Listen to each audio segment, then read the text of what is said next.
Welcome, everyone, and we're glad to have you with us at this first 2022 David Shove Memorial Midstream Poetry Series reading. And my name is Don Brunnquel. I'm one of the coordinators of the series, originated by our friend, the late David Shove. And we're very glad you could join us tonight. The readings were organized by David until he passed away about 3 years ago now. And for many years, he hosted the reading in John Kolsted's lovely, funky second floor space on Lake Street. I will note that the Zoom chat function will be open during the reading, although the readers will not be following the chat during their reading. Tonight, our authors are Dorothy Schlesselman, Anthony Ceballos, Alice Duggan, and Jim Moore, and I'll introduce each of them before they read. First, let me tell you a bit about how this is going to work after my general introduction. I'll read a brief poem, as David always did, to open the reading and warm up the audience, especially in the cold winter months when people were venturing out of their warm nests to hear poetry. But today we're all still in our warm nests, but we'll keep the tradition. I'll then introduce the first reader, Dorothy, who will read for 10 to 15 minutes. During each poet's reading, all microphones except that of the poet will be muted. After each reader, we invite you to give visual applause in whatever creative way you can bring. I'll then introduce the next reader. We'll all be muted again until there's a brief period for visual applause after their reading, and so on.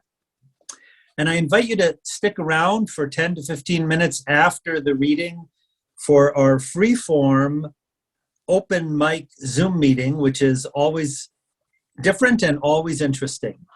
So please feel free to join us for that. Now, that's the plan, assuming everything works, and the webmaster may need to do spontaneous changes as needed.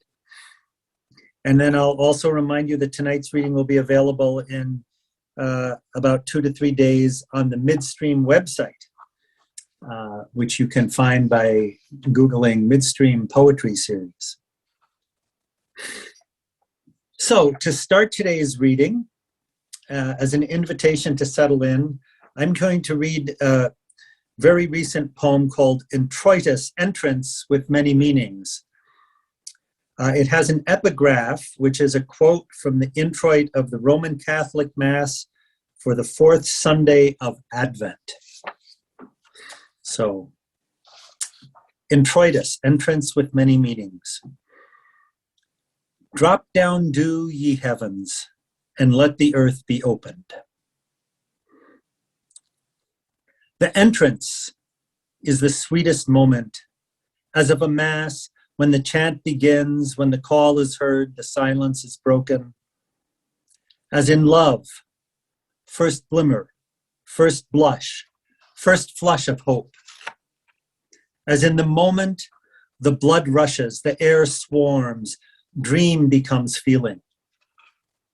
When the world turns from cold to warm, alone to together, daily to sublime. Grant me the joy of entrance over and over, and I will never leave. And with that, let's move on to this evening's readers.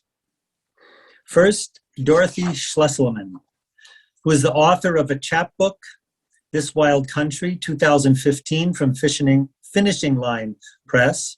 I almost said Fishing Line Press, but I think Finishing Line is now I know that's the actual name.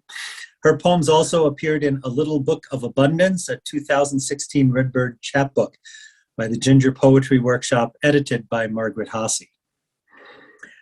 Raised in Kansas City, Missouri, Dorothy came to Minnesota to attend Macalester College. Once she discovered how close the Twin Cities were to Lake Superior, she never found a reason to live anywhere else.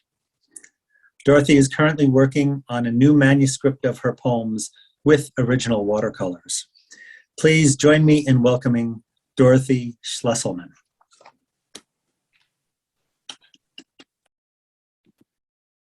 Thank you, Don. Thank you for the introduction, and thanks for inviting me to read this evening.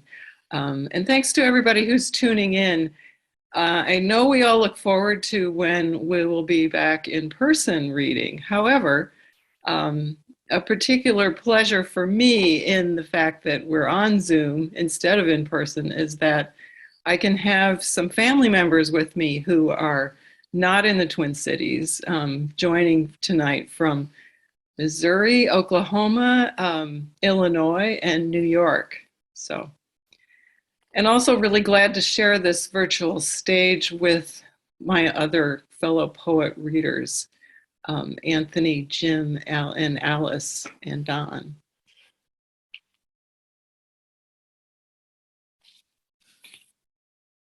So I didn't plan to make much of an introduction to my poems. I think they don't really need that. But I will say that the natural world is a very frequent theme of my work. And I think, like many poets, I'm inclined to celebrate whatever season or period we find ourselves in. So, first poem is called Light in the Time of COVID. Excuse me, I just need to turn on the timer here so that I keep track of the time. Thank you. Light in the time of COVID. Dirty white cracked stucco, the only house I can see from here on Franklin Avenue. By night, red Christmas lights on the second floor balcony, gleaming, redeeming.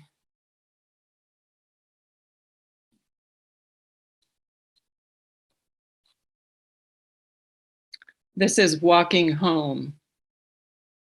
Walking home at dusk, the moon, a spotlight on snow.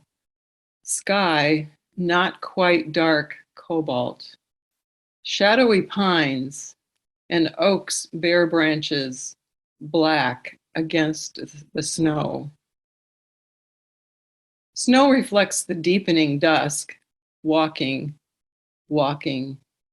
You breathe aloud, so beautiful. Barred owls call to each other. When you hoot, they answer.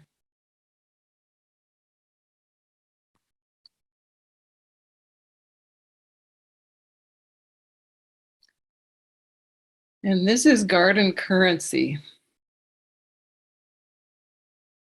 The house is gone. The garden remains. Gold behind gold. Memories as real as the plants themselves. Carrots, like currency, last all winter if kept cold and dry. The day the demolition began, a hired hand clomped down the brick steps on a ramp that turned out to be one of the doors you'd lovingly restored. The brick steps where you sat so often, the cat too, soaking up the sun on a cold day. Peonies and lilies, now dormant in winter, gold behind gold. You remember the way the first rays of the winter solstice sunrise blessed the very center of the hearth.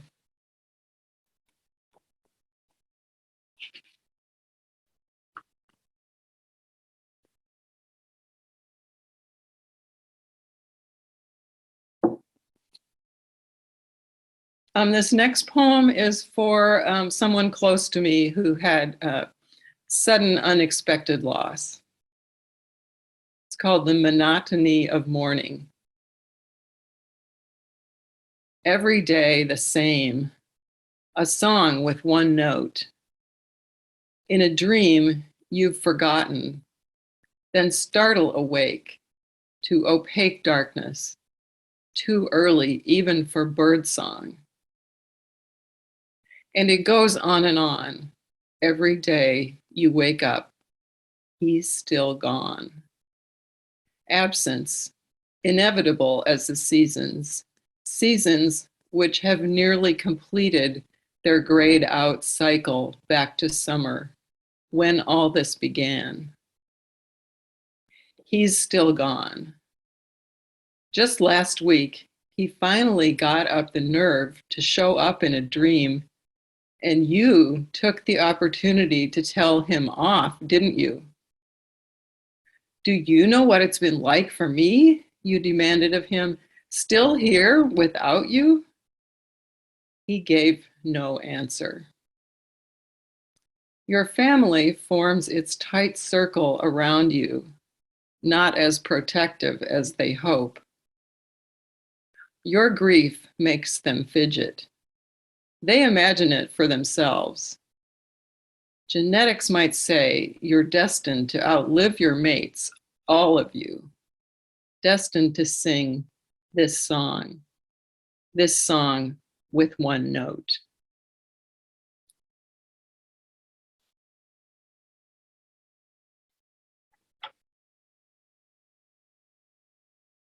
So a couple of poems on a little bit lighter note here, some memories from childhood and stories I've been told from before I was even born. This one is All But the Oaks Are Bare.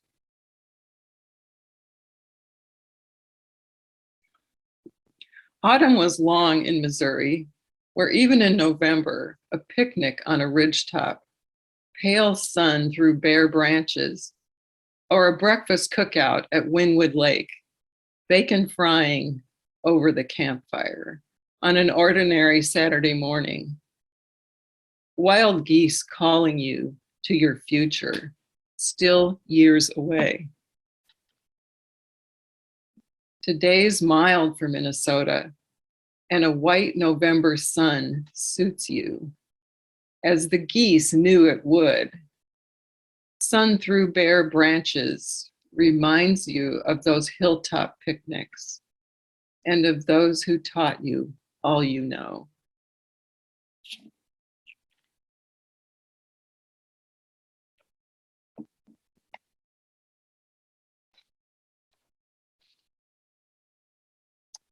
Wedding gown. It was 1946. There would have been a wedding gown regardless, but the ivory silk brocade, too fabulous to be believed. My mother at college in Ames, Iowa, opened the package and gasped, then wept.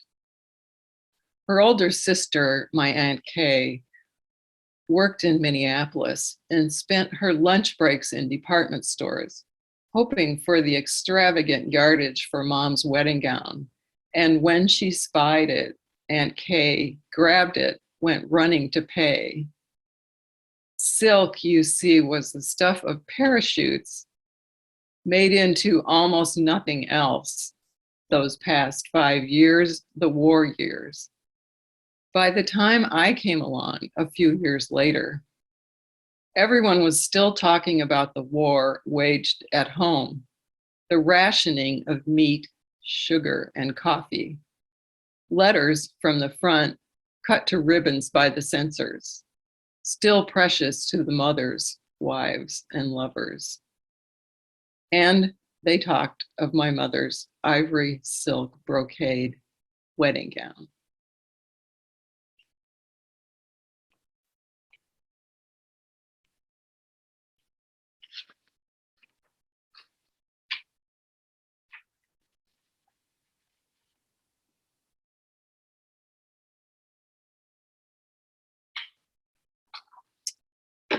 All right. This is called Beautiful Ruins. And another sort of a nostalgic poem that harks back to the times when we would meet for classes in person at the Loft Literary Center. Kind of hopeful of getting back to that soon, but I don't know when that'll be.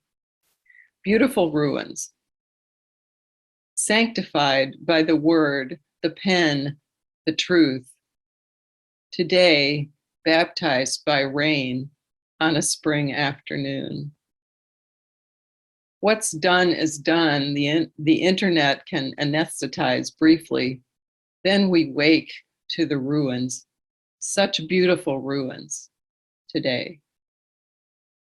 Stricken with love, aren't we all? Wondering if we are up to the tasks our teacher sets. Worry won't make it better, just right today. When you enter this room, you are brilliant with light. Today, while everything is easy, gather what you need: pen, paper, coffee, antidepressants, chocolate, the seeds you'll plant when the ground warms. In this most beautiful of all the lives you've lived so far. All right, and before I read one last poem, I just want to hold up, this is my book called This Wild Country. It's available on Amazon, and the cover, if you can see it, is a watercolor that I painted while staying on Lake Superior. All right, this last one, well, if you're like me and you like to send out a Christmas card that has photos of things that happened during the year, you might start thinking about that sometime soon. Photos for next year's Christmas card. As soon as you've mailed this year's, start shooting for next year's card. You'll want to have lots to choose from. Otherwise, you could end up with just one photo from your brother's wedding 5 years ago. We looked good, no question, but just speaking for myself, I no longer look like that. Also, those party clothes don't fit anymore, my body or my life. Well, it's okay if it's already May and you haven't got any pictures yet, but take some on your upcoming road trip and plan some for vacation at the cabin. I say plan so they won't all be by the beach fire when you're already drunk and it's too dark to see the lake. Thank you.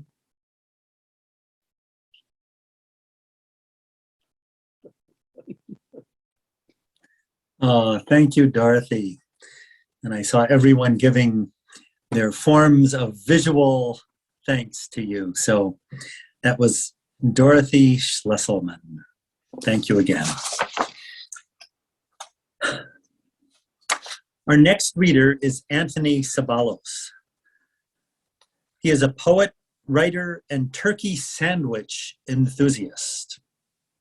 He lives, breathes, and writes in Minneapolis, Minnesota. He can be found penning staff recommendations and coordinating events at Birch Bark Books and Native Arts. He is a first-generation descendant of the Mille Lacs Band of Ojibwe. Please join me in welcoming Anthony Ceballos. Thank you, Dawn. It is a pleasure to be here and to have this time on all of your screens. This first poem is called Felix.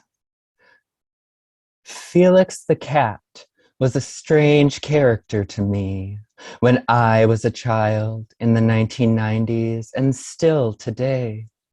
Yet I remember distinctly my bond with a maybe 5-inch tall stuffed replication of Felix in yellow overalls and maybe a little bow tie and that smile that said, "Hey kid, everything's going to be all right," in that drawn out way cartoons use to emphasize the all right. I'd be lying if I told you I remember how this little, permanently happy, mouth always open in a grin cat with human-like qualities came into my life. But I remember like yesterday the moment he left. First real heartbreak, tragic loss that haunts me, like how Felix's eyes will follow someone around a room until they take down the Felix-shaped clock or change the Felix cartoon television show. It was a summer day, on a grocery store trip with my mother, wandering around South Minneapolis, my fuzzy little friend in my hands, my companion to have, as we went up and down the aisles looking for that night's dinner. Rice-a-roni, hamburger helper, potatoes au gratin, my little friend and me at the checkout lane, then a quick trip to the library, so quick, then back home. And here is where I'm struck by my vivid memory, the recollection that my fuzzy little buddy was gone, fear gripping my 8-year-old self, and a tug on the shirt or pant leg of my mother, a cry, a plea, let's go back and find him, let's go back and take another look. The uncontrollable sobs of an inconsolably sad child. So much so a stranger off the street even joined our little search party as my mother took me all along the library, up and down the sidewalks, every bus shelter, back to the grocery store, doing whatever she could to calm her only child, her joy, her light, her baby boy with the messy hair. What if she lost him? How much would she kick and cry? And though I never found my little Felix again, I will always remember how much a mother truly loved her son.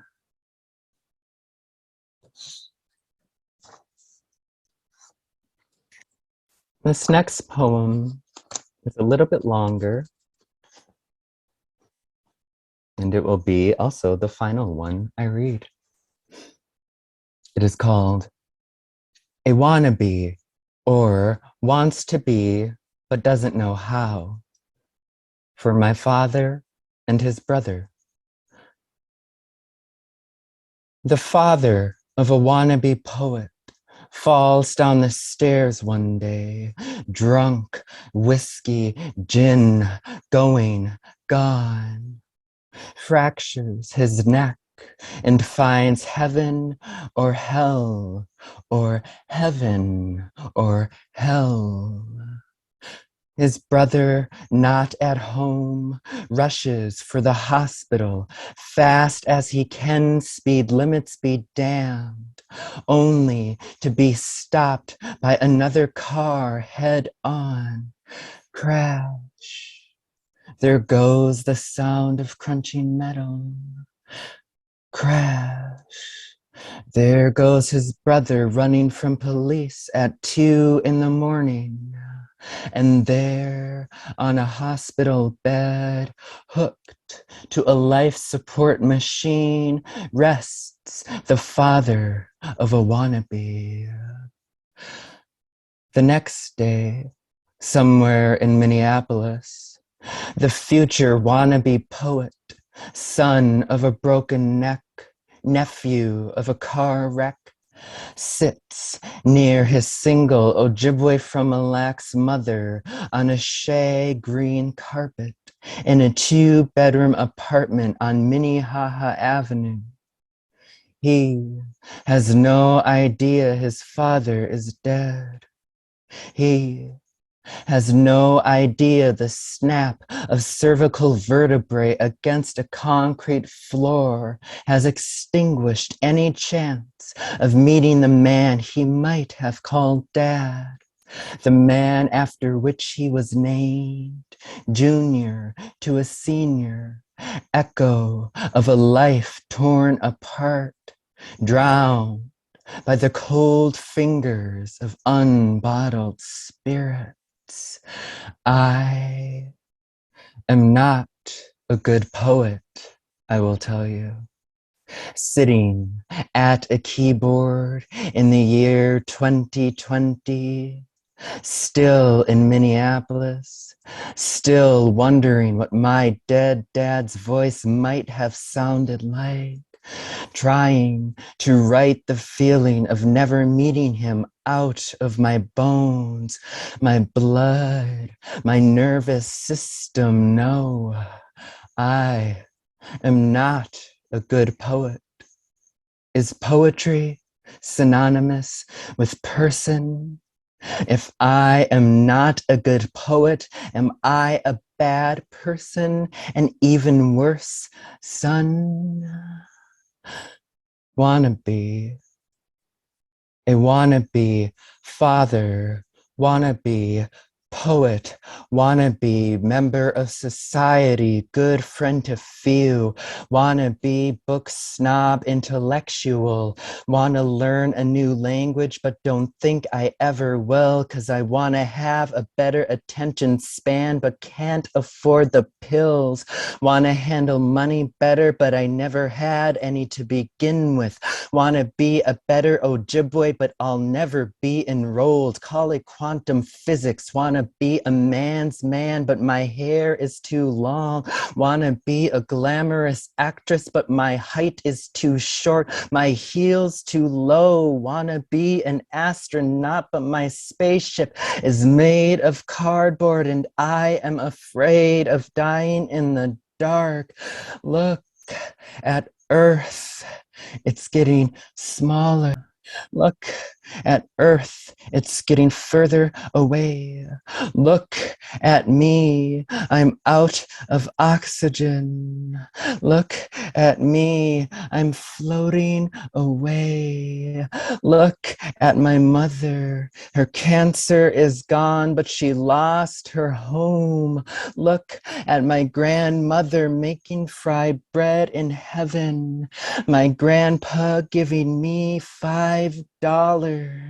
I was a good kid. I was a good child. I was. I was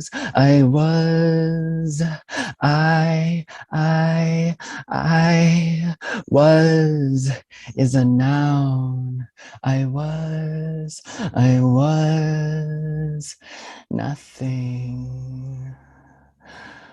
Nothing until I decided I needed to be a poet, not a doctor or son or astronaut, but a sculptor who builds image with words and letters, harmony and dissonance, the way the tongue hits the teeth, the way the eye sees, white space, deep space, line break, neck break, the way the hand turns a page, an empty wallet, too much student debt. I was 18 years old when my father's brother reached out through Facebook and said, I held you as a baby.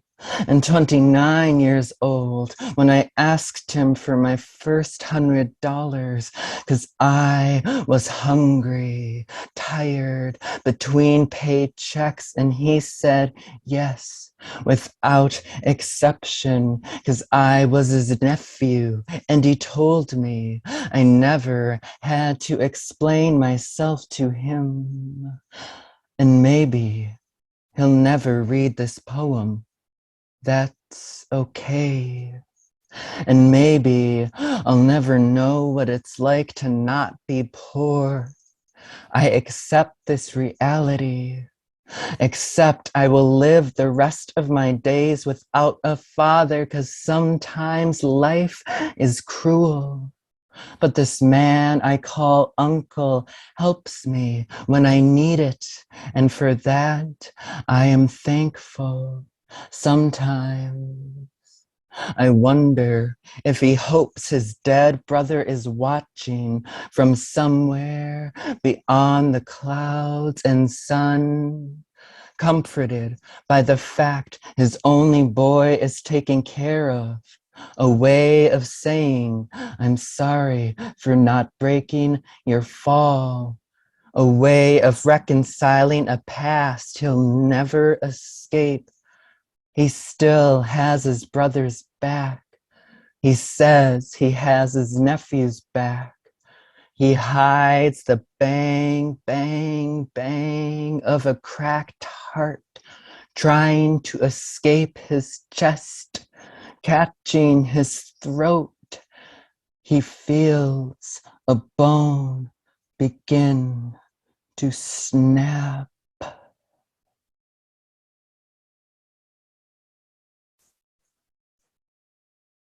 Thank you.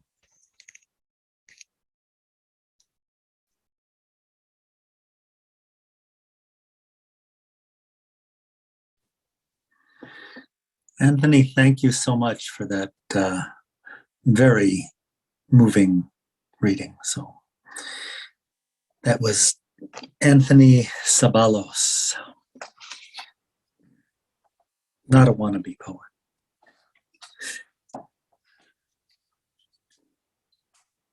Our next reader is Alice Duggan. Alice is interested in dailiness, in plain speech, in sound, and always in people's stories.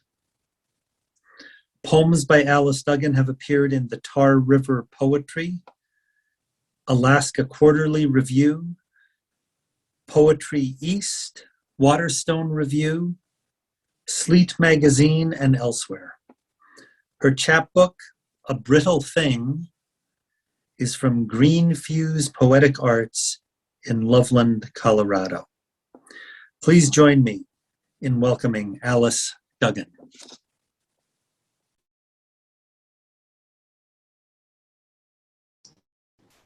Thank you. I'm the one with the headlights here, reflecting. I was so happy and so excited when I was invited to read. It allows me to be in the presence of all of you, and it feels wonderful. And tonight I've chosen to read poems about courtship, marriage, family. And I'm going to begin with 4 poems about my grandparents. Since I wasn't there when they were courting, it was 1904. I have had to imagine it, and so this is the way I imagined it. The first poem is called After Church. After church, the shade of elms invites some lingering. He asks if she would like to go for a buggy ride. No, thank you. She must bake a cake for the fete. He wonders how she'd look without her hat.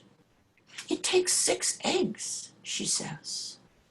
Her fingers wander in her skirts. Her older sisters watching from the steps. Maybe I'll come and eat a slice. And a little later on, after marriage, trip to town. Now, trip to town involves a buggy and a horse. And a footnote here, a livery fee is like the money you pay to park your car, right? Except you're parking your horse and your buggy. Trip to town. Almond cream. She wants almond cream. It's cosmetic. And an ostrich plume. For whom the plume? For her. For her hat, with its brim big enough to hold the whole bird. Now the new horse collar, the neat's foot oil, the livery fee, they trot for home. She'll hum as she tethers her feathered hat, a pin here, a pin there, in her thick dark hair. She nods to the mirror. And good Dora has her new collar, ready to work the soil.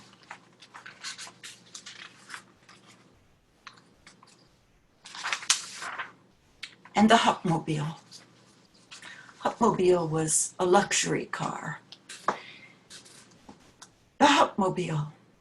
She thinks of the bucking, snorting motors her brothers paid for, cranking their arms off, then their contortions over the steering wheel, instead of a light touch with the reins.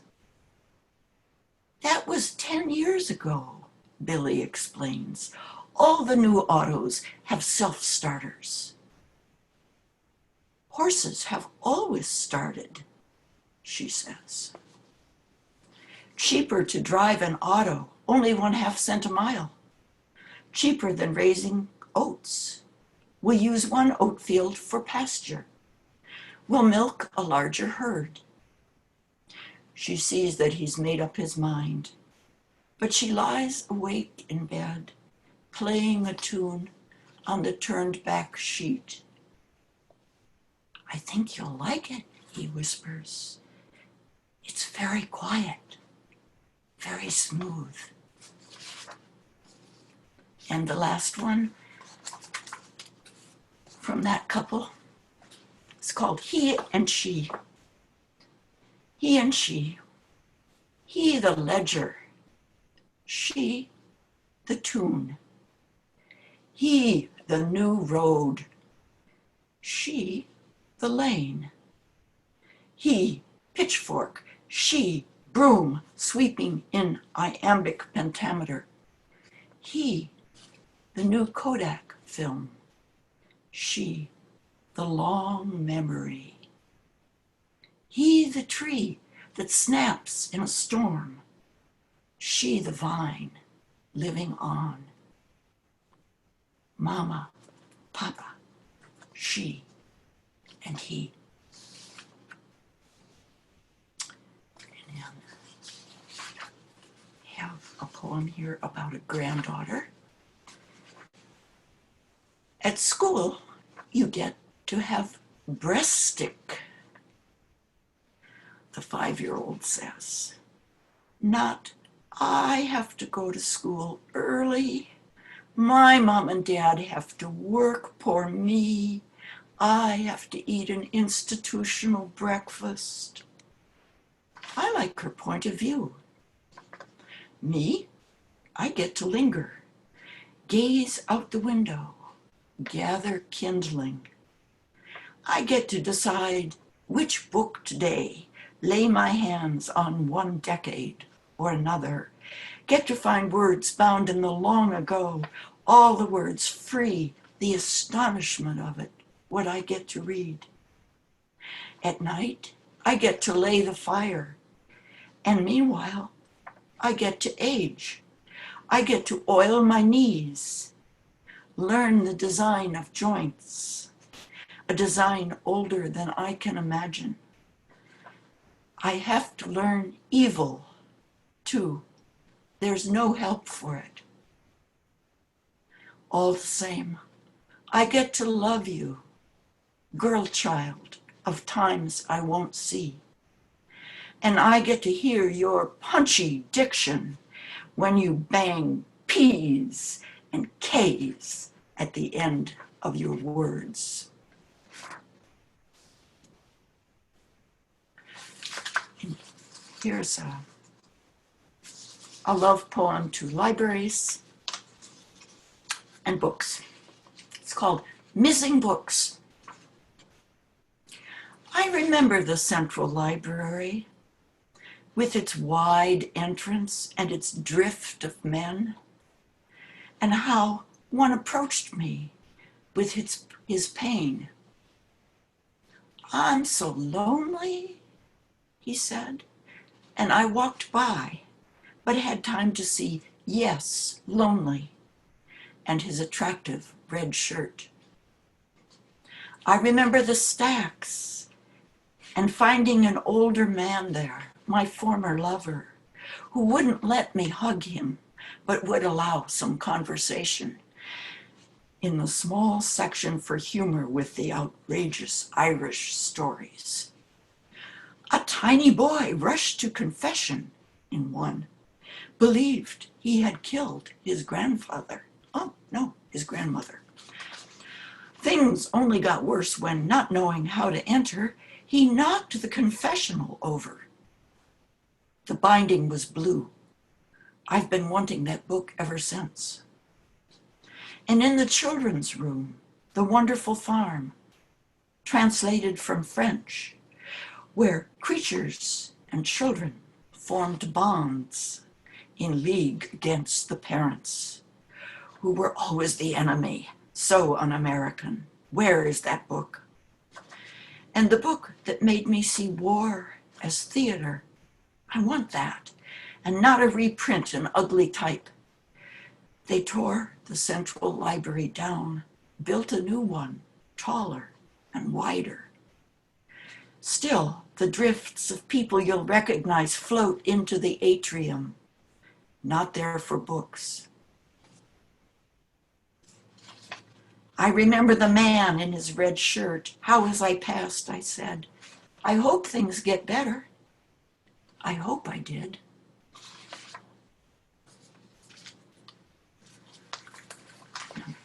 This is about my own marriage and courtship. You wore your canoe. You wore your canoe on top of your Ford Fairlane, a signal, I read, a sign saying, single, strong arms and back, competent knots, wants to drive north, longs to drop canoe in lake water. Hear the white pines sing in the wind. We'll stake our tent there. Somewhere along the way, I became we. Mine became ours. There was a leap in your reasoning, strengthened by your happiness, by summertime and your mop of dark hair, your easy tiger stride, your easy tears.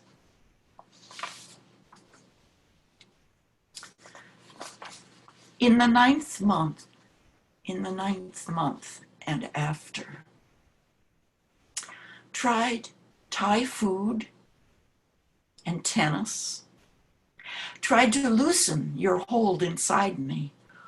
All right, you said, coming. We rushed to our car, knowing where we were going. We'd never known so well since where we were going. I labored, and you were there. In my arms, in our awe, the midwife pushed your mouth to my breast, and you knew what to do. Later, a stellar nurser, you stretched and curled your toes in ecstasy. And secretly, I held milk in my breasts for decades. And in dreams, I raised my hand, ready to help other young mothers.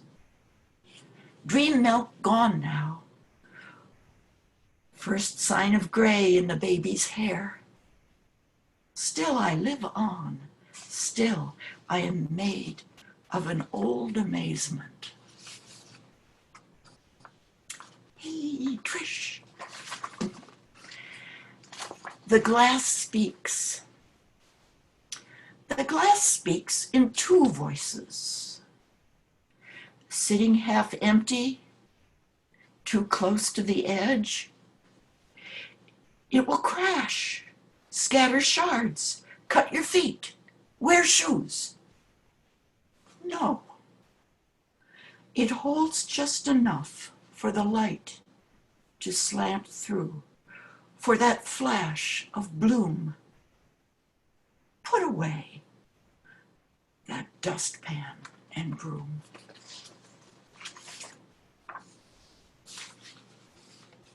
And here's the last poem. Bright as a peach.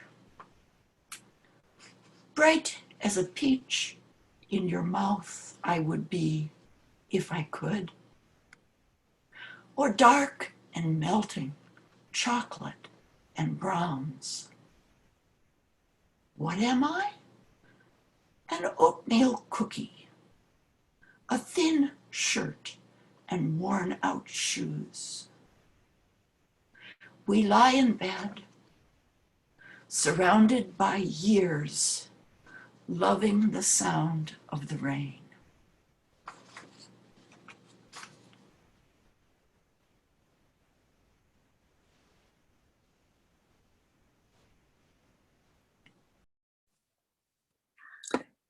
Alice, thank you for those very vivid family stories. That was Alice Duggan.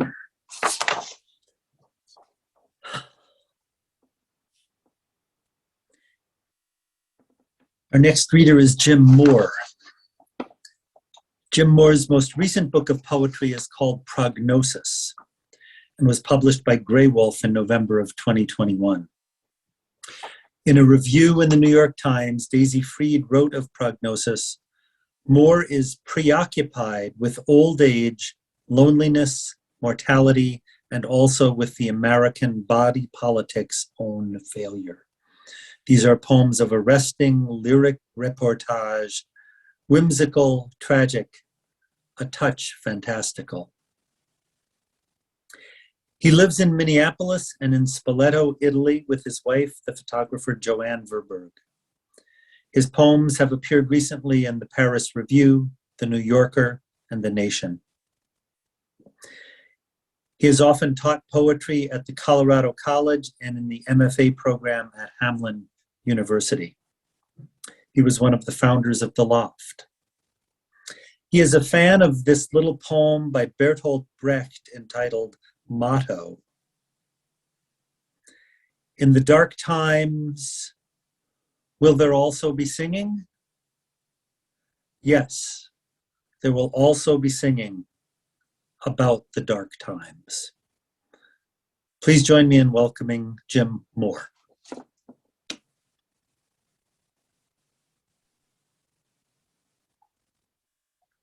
Thank you, Don.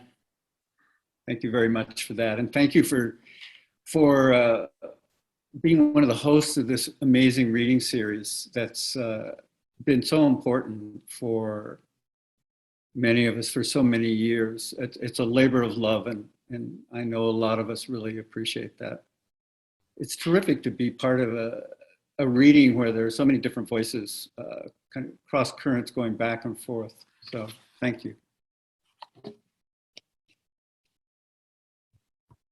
First poem I'm going to read is called I'd Like to Say This as Clearly as Possible. I live in a world in which 5 a.m. moonlight shines down on an empty parking lot. I live in a world in which rain falls on the bridge at noon, in which loneliness is never lonely for company. As clearly as possible, I'd like to say, my soul is as plain as a fallen leaf on a sidewalk, as useless and as beautiful. So this reading, as I was putting it together, I realized most of these poems in some way are about home, have to do with home, varying ideas of it. And this poem is in fact called Home. Home. I came home to the rain, to the ladder in the rain, propped against a steel pipe and leading nowhere. I came home to your cough, to a seagull buried alive in fog, crying out. I came home to the crying out.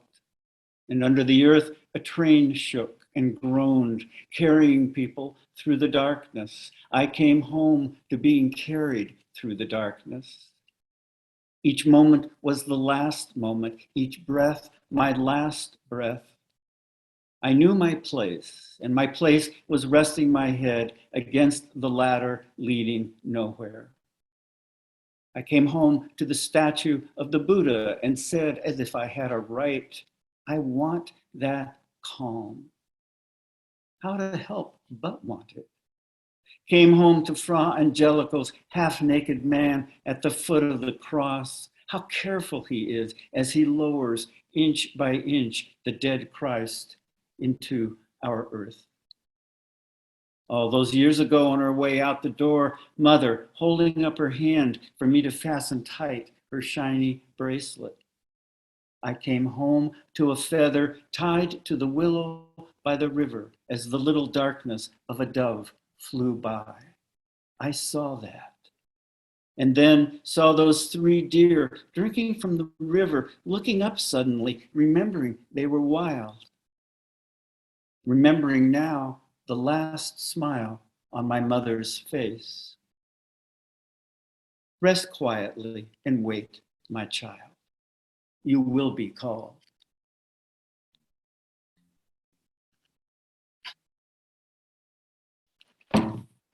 Now another version of a poem about home. And this is called Also Known As, and it's for my friend Jill, who's attending this reading tonight. Also known as. If you are closer to being old than you would like to be, and slowness begins to redefine the idea of difficulty into something you would much rather take a pass on, then it is time for the sky to grow larger than the earth, than the sea even. You need to go to that place where your story is seriously quiet. Nothing in it counts compared to the things sky calls out to, birds, clouds, the occasional cypress that has reached beyond itself. You could call it a kind of waiting, and that would be fair. There is a green bench in the sky, a corner of heaven, you could say, and there you can sit in the shade and watch the grandfather and grandson walk by. The little one makes the older one laugh again and again, and that is the way it works in heaven. Also known as going home, also known as getting over yourself.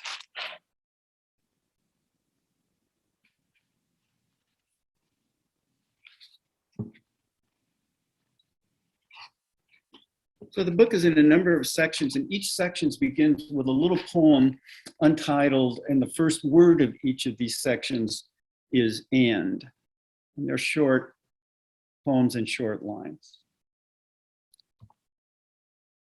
And the light in trees, which Virginia Woolf called a buried treasure.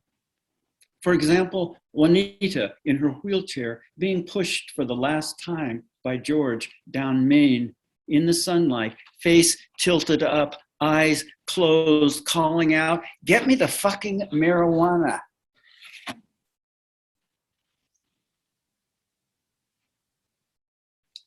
So if your home happens to be in Minneapolis, this has been quite a couple of years.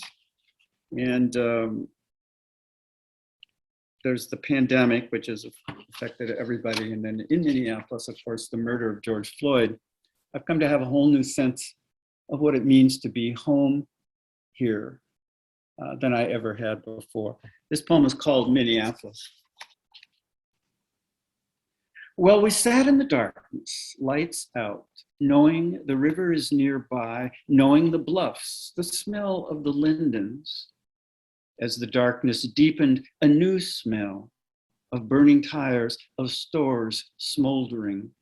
Well, I said, maybe tonight there will be peace at last. Only minutes later, they came by, the protesters. I wanted to walk with them, but the virus made me afraid. I sat at the window and watched the young pass by. Did they see an old man sitting there looking at them? Well, they're signs, hand painted. I can't breathe, they said. Murder, justice. We went to bed. We watched men and women on TV speaking Italian. They were hunting the mafia, being murdered by the mafia, wanting to be the mafia. Two people in love were walking near the sea on TV. It was silly. It was only make-believe. We grew sleepy. Then many dreams, often waking through the night. There was a life I would have gladly lived to the end, the one of moonlight and holding on as long as possible to earth, as I had always believed it to be, no questions asked. Instead, this. It no longer works now to live one life at a time, no, nor one death. Sometimes I'm a million miles away from myself. I'm happiest then, not being anyone I know all that well. Sometimes I simply sit at home, my face unmasked, naked. I look out the window. I note sunlight and rain. Last night, a little shoehorn of a moon, just as queenly as if none of this was happening. At sunrise, my heart lifted a bit, like a curtain rising on a play I'd heard might be worth the trouble. An eagle flew by with a fish in its talons. We opened the window. The sound of sirens again, the full-throated horns of fire trucks, helicopters overhead. The war had begun yet again. I could end here, but, well, I am 77, have no time to waste. It is time for me too, even now, to begin again.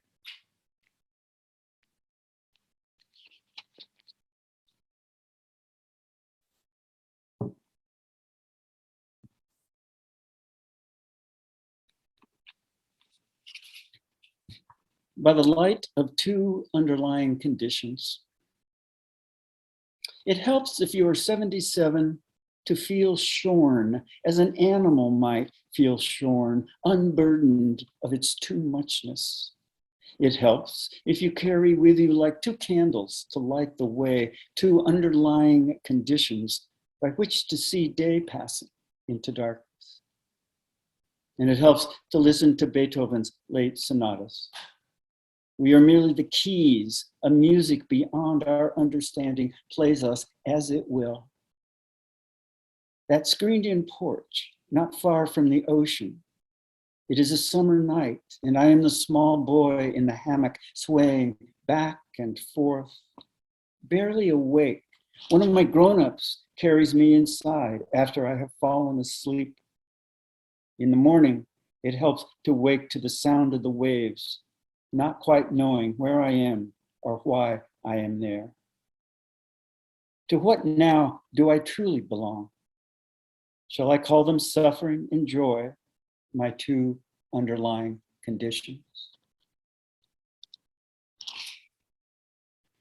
And the last poem I want to read is called A Poem That Leaves Behind the Ocean.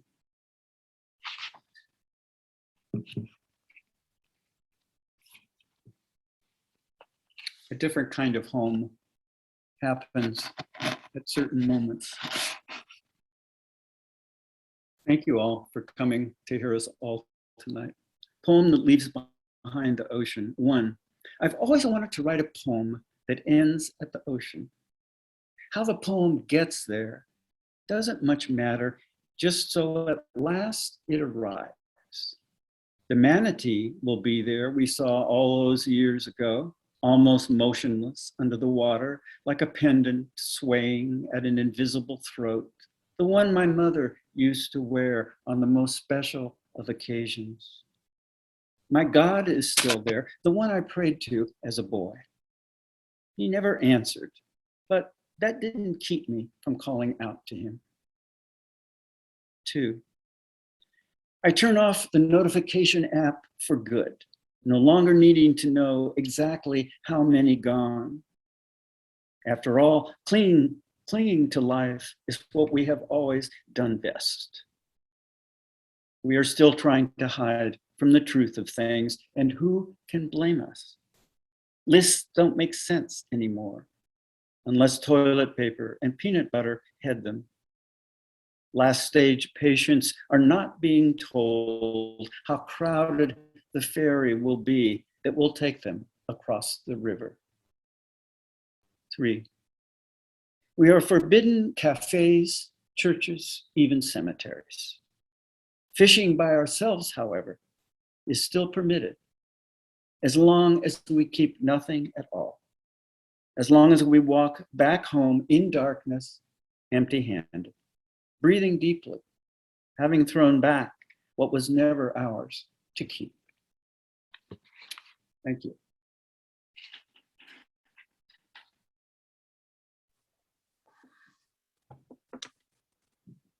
Thank you, Jim.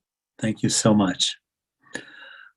Well, what a great collage of voices and lives and experiences we've had tonight.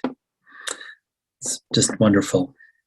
So I want to again thank Dorothy, Anthony, Alice, and Jim for sharing their lives and their poems with us at least a little bit tonight and making a community of us for a brief period of time. So thank you all in the audience for joining the Midstream reading tonight. Our next reading is scheduled for February 10th, the second Thursday in February.